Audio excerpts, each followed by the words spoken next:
के बाद मैं जैसे ही मार्केट मुझे नीचे की तरफ जाता हुआ दिखा तो मैं यहाँ पर अपने सेटअप के हिसाब से एक अच्छी खासी पुट साइड की एंट्री प्लान कर सकता हूँ। हेलो दोस्तों, स्वागत है आप सभी का ऑप्शन ट्रेडिंग के एक और नए वीडियो में। आज के इस वीडियो में हम एक ट्रेडिंग स्ट्रेटेजी सीखने वाले जो इंट्राडे के अंदर बहुत ज़्यादा पावरफुल स्ट्रेटेजी होती है दोस्तों, क्योंकि ये भी मैं सीरीज चला रहा हूँ जिसके अंदर 30 डेज 30 ट्रेडिंग स्ट्रेटेजी चैलेंज का आज का डे 1 है और इसके अंदर हम जो है वो सिंपल मूविंग एवरेज और एक्सपोनेंशियल मूविंग एवरेज को लगा करके एक अच्छी इंट्राडे ट्रेडिंग स्ट्रेटेजी देखने वाले हैं दोस्तों। और अगर दोस्तों आप मेरे इस चैनल पर पहली बार आए और इस वीडियो को पहली बार देख रहे हो तो मैं आपको बता दूं, मैं इस चैनल पर बिल्कुल बेसिक से लेकर के एडवांस लेवल तक की ऑप्शन ट्रेडिंग बिल्कुल फ्री में सिखाता हूं। मैं सारे ही वीडियोस को जो है वो पार्ट वाइज पार्ट करके बनाता हूं और पार्ट वाइज पार्ट करके सिखाने की कोशिश करता हूं, जिससे आप लोगों को कोई कंफ्यूजन ना रहे कि आप पहले कौन सा वीडियो देखें और बाद में कौन सा वीडियो देखें। आप सारे ही वीडियोस को जो है वो पार्ट वाइज पार्ट करके देख सकते हो दोस्तों और ऑप्शन ट्रेडिंग को दोस्तों बिल्कुल फ्री में दोस्तों सीख सकते हो। चलिए दोस्तों वीडियो को शुरू करते हैं और देखते हैं कि सिंपल मूविंग एवरेज और एक्सपोनेंशियल मूविंग एवरेज जो है वो क्या होता है, उसको यूज करके कैसे हम इंट्राडे के अंदर एक अच्छी स्ट्रेटेजी प्लान कर सकते हैं दोस्तों। आइए पहले समझ लेते हैं कि जो मूविंग एवरेज जो है वो बेसिकली होता क्या है, मूविंग एवरेज का मतलब क्या होता है, इसे कैसे निकाला जाता है, पहले हम लोग समझ लेते हैं। लेकिन इसको समझाने से पहले मैं आपको बता दूं, अगर आप लोगों ने सुना होगा SMA सिंपल मूविंग एवरेज, तो दोस्तों मैं आपको बता दूं सिंपल मूविंग एवरेज और मूविंग एवरेज में कोई फर्क नहीं होता है, ये दोनों सेम ही होते हैं, आपको इसके अंदर कंफ्यूज नहीं होना है। हाँ, लेकिन जो EMA होता है एक्सपोनेंशियल मूविंग एवरेज जो होता है दोस्तों, ये थोड़ा सा डिफरेंट होता है। इसको मैं आगे आपको डिस्कस करके समझाने वाला हूँ कि ये जो है वो क्या होता है। पहले हम लोग समझ लेते हैं कि मूविंग एवरेज जो है वो बेसिकली होता क्या है। देखिए दोस्तों, मूविंग एवरेज का मतलब होता है लास्ट प्रीवियस डेज की क्लोजिंग प्राइस को ऐड करके उसका एवरेज निकालना। ठीक है, अब मैं बात करता हूं कि 20 EMA मतलब ये 20 SMA 20 सिंपल मूविंग एवरेज में लगाता हूं, तो ये क्या करेगा, लास्ट 20 डेज की जो क्लोजिंग प्राइस होगी उन सभी क्लोजिंग प्राइस को ये ऐड करता जाएगा। ये 20 डेज तक की सारी क्लोजिंग प्राइस को ऐड कर देगा, फिर उसको 20 से डिवाइड कर देगा, तो हमारे पास जो आ जाएगा वो आ जाएगा 20 SMA। ठीक है, फिर ये चार्ट के ऊपर लाइन के रूप में हमें दिखने लग जाता है। अब मैं बात करता हूँ 30 SMA निकालूंगा, तो 30 SMA के अंदर ये क्या करेगा, ये लास्ट 30 डेज की जो क्लोजिंग प्राइस होगी, ठीक है 1 2 3 30 डेज तक की जो क्लोजिंग प्राइस होगी उन सबको ऐड कर देगा और लास्ट में 30 से डिवाइड कर देगा। तो डिवाइड करने के बाद हमारे पास में जो आ जाएगा वो आ जाएगा 30 SMA simple moving average, 30 days का सिंपल मूविंग एवरेज आ जाएगा दोस्तों। बात कंफ्यूजन वाली यहाँ पर आती है कि EMA और SMA जो है वो बेसिकली होता क्या है दोस्तों। EMA और SMA, देखिए दोस्तों, सिंपल मूविंग एवरेज और EMA में ज़्यादा कोई डिफरेंस नहीं होता है। मैं आगे आपको इन दोनों को चार्ट पर लगा करके भी दिखा दूंगा ताकि आप लोगों को समझ में आ जाएगा कि इन दोनों में ज़्यादा कोई डिफरेंस नहीं होता है। लेकिन बस डिफरेंस की अगर मैं बात करूं तो ये है कि जो सिंपल मूविंग एवरेज होता है, अगर मैं इसे 20 डेज का निकालूंगा तो ये स्टार्टिंग से फर्स्ट डे से लगा करके 20 डेज तक के सारे ही डेज को जो है वो इंपॉर्टेंस देता है। ये सारे ही डे को इंपॉर्टेंस देता है, तो वहाँ पर एक्यूरेसी थोड़ी सी जो है वो कम हो जाती है, एक्यूरेसी के चांस थोड़े से कम हो जाते हैं।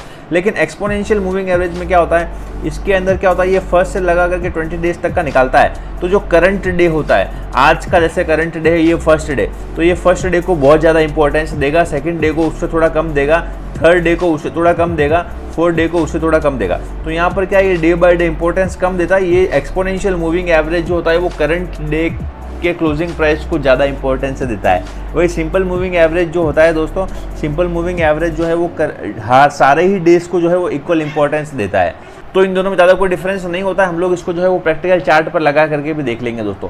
चलिए जो दोस्तों चलते हैं अब अपनी स्क्रीन पर और देखते हैं कि चार्ट के ऊपर जो है वो मूविंग एवरेज को कैसे लगाया जाता है और कैसे हम जो है वो बेस्ट इंट्राडे ट्रेडिंग स्ट्रेटेजी दोस्तों निकाल सकते हैं। ये वीडियो बहुत ही शानदार होने वाला है, क्योंकि ये वीडियो जो आज है मेरा वीडियो 30 डेज का 30 ट्रेडिंग स्ट्रेटेजी चैलेंज का डे 1 है दोस्तों। तो अगर आप इस YouTube चैनल पर पहली बार आए हो तो बुलिश बूस्टर को सब्सक्राइब जरूर कर देना दोस्तों, क्योंकि आगे 30 डेज के अंदर हम ऐसे ही कुछ रोमांचक ट्रेडिंग स्ट्रेटजीज को लेकर के आने वाले हैं दोस्तों। चलिए दोस्तों चलते हैं अब अपनी स्क्रीन पर।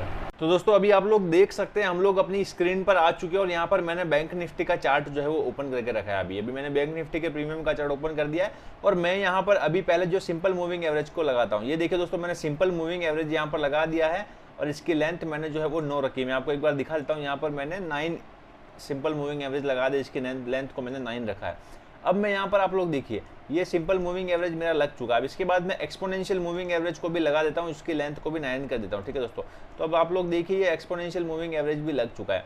अब आप लोग अगर यहाँ पर ध्यान से देखोगे तो ज़्यादा दोनों में कोई डिफरेंस नहीं है, दोनों लाइनें करीब आसपास में ही चल रही है दोस्तों। ठीक है, तो यहाँ पर आपको ज़्यादा कंफ्यूज नहीं होना है, आप कोई भी मूविंग एवरेज को यूज़ कर सकते हो। मैं अपने पर्सनल बेसिस पर बताऊँ तो दोस्तों मैं जो है वो एक्सपोनेंशियल मूविंग एवरेज को ही यूज़ करता हूँ। आप भी चाहते हो तो एक्सपोनेंशियल मूविंग एवरेज को यूज़ कर सकते हो, इन दोनों में ज़्यादा डिफरेंस नहीं है दोस्तों। ठीक है, अब आप लोगों को मैं समझा देता करता हूँ कि एक्सपोनेंशियल मूविंग एवरेज की 2 स्ट्रेटजीज के बारे में बात करते हैं। ठीक है, यहाँ पर मैंने अभी मैं इंट्राडे ट्रेडिंग के अंदर करता हूँ, तो यहाँ पर मैं इसको 21 कर देता हूँ। ठीक है, 21 जो है वो बेस्ट होता है इंट्राडे ट्रेडिंग के अंदर। और एक और एक्सपोनेंशियल मूविंग एवरेज हम लगा देते हैं 7 का। ठीक है दोस्तों, तो ये एक्सपोनेंशियल मूविंग एवरेज मैं लगा चुका हूँ और इसकी जो सेटिंग्स को है मैं 6 कर देता हूँ और इसकी थोड़ी लेंथ बढ़ा देता हूँ। यहाँ पर मैंने इसकी लेंथ को 7 कर दिया है और यहाँ पर इसकी थिकनेस को थोड़ा मैं मोटा कर देता हूँ ताकि मेरे को इजीली जो है वो समझ में आ सके। उसका कलर मैं जो ब्लैक कर देता हूँ, इसकी थिकनेस को थोड़ा सा हल्का सा मोटा कर देता हूँ। ठीक है दोस्तों, तो ये आप लोग देख सकते हो मेरे सामने एक्सपोनेंशियल मूविंग एवरेज जो लग चुका है।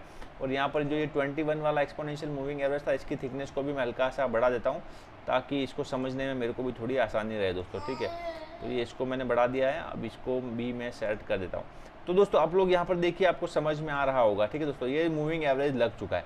अब जब इंट्राडे ट्रेडिंग के अंदर सबसे इंपॉर्टेंट वाली बात हम लोग कर देते हैं कि ट्रेडिंग स्ट्रेटेजी के बारे में, जब चाहे ये 21 वाला जो एक्सपोनेंशियल मूविंग एवरेज है, चाहे ये 7 को क्रॉस करे या 7 वाला जो है वो 21 को क्रॉस करे, आपको वहाँ पर एक अच्छी ट्रेड अपॉर्चुनिटी मिल जाती है। अगर मैं कॉल की बात करूँ तो यहाँ पर देखिए, यहाँ पर जब ये ब्लैक लाइन इस रेड लाइन को क्रॉस करके ऊपर निकल रही है, जब ये जो एक्सपोनेंशियल एवरेज है आपस में क्रॉस करके एक दूसरे से ऊपर निकल रहे हैं, ब्लैक वाला ब्लू वाले के ऊपर जा रहा है, तो यहाँ पर एक अच्छी खासी मैं जो है वो अपने रिस्क एंड रिवॉर्ड रेशियो के हिसाब से एक कॉल साइड की एंट्री प्लान कर सकता हूँ दोस्तों।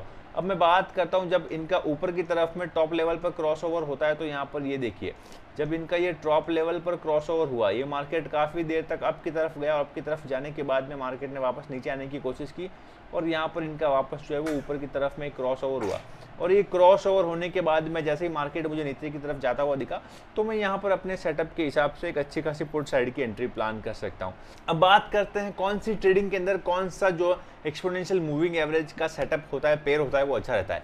देखिए दोस्तों, अगर आप लोग इंट्राडे ट्रेडिंग करते हो तो आप यहाँ पर 21 और 7 का यूज़ कीजिए, ये बेस्ट रहता है। लेकिन अगर आप मीडियम रेंज की ट्रेडिंग करते हो, लंबे टाइम के लिए नहीं करते हो, ना इंट्राडे में करते हो, एक शॉर्ट टर्म लेवल तक आप जो है वो ट्रेड करते हो, तो आप वहाँ पर 50 और 70 का जो है वो यूज़ कर सकते हो। 50 और 70 का जो है वो आप यूज़ कर सकते हो। 50 EMA और 70 EMA बहुत अच्छा प्लान है मीडियम रेंज की ट्रेडिंग के लिए। इंटरडे के लिए अंदर अगर आप लोग करते हो तो इंटरडे के अंदर आप जो है वो 21 और 7 को यूज़ कर सकते हो। लेकिन आप जो है वो लॉन्ग टर्म में करते हो तो आप लॉन्ग टर्म के अंदर आप जो है वो 50 और 200 को, ठीक है, 50 और 200 या फिर दोस्तों या फिर 100 और 200 को, ठीक है, या तो आप 100 या फिर 200 को कर सकते हो। ये काफ़ी बेस्ट सेटअप रहता है दोस्तों। आई होप आपको वीडियो अच्छा लगा होगा। वीडियो अच्छा लगा है तो वीडियो को लाइक करना, चैनल पर पहली बार आया हो तो चैनल को सब्सक्राइब करना दोस्तों। आज का ये video 30 days 30 trading strategy challenge का डे 1 है। आई होप आपको इस वीडियो में मजा आया होगा। वीडियो मजा आया तो वीडियो को लाइक करना, चैनल पर पहली बार आया तो चैनल को सब्सक्राइब करना दोस्तों। तब आज के लिए इतना ही, मिलेंगे एक और नई वीडियो के साथ, तब तक के लिए धन्यवाद दोस्तों।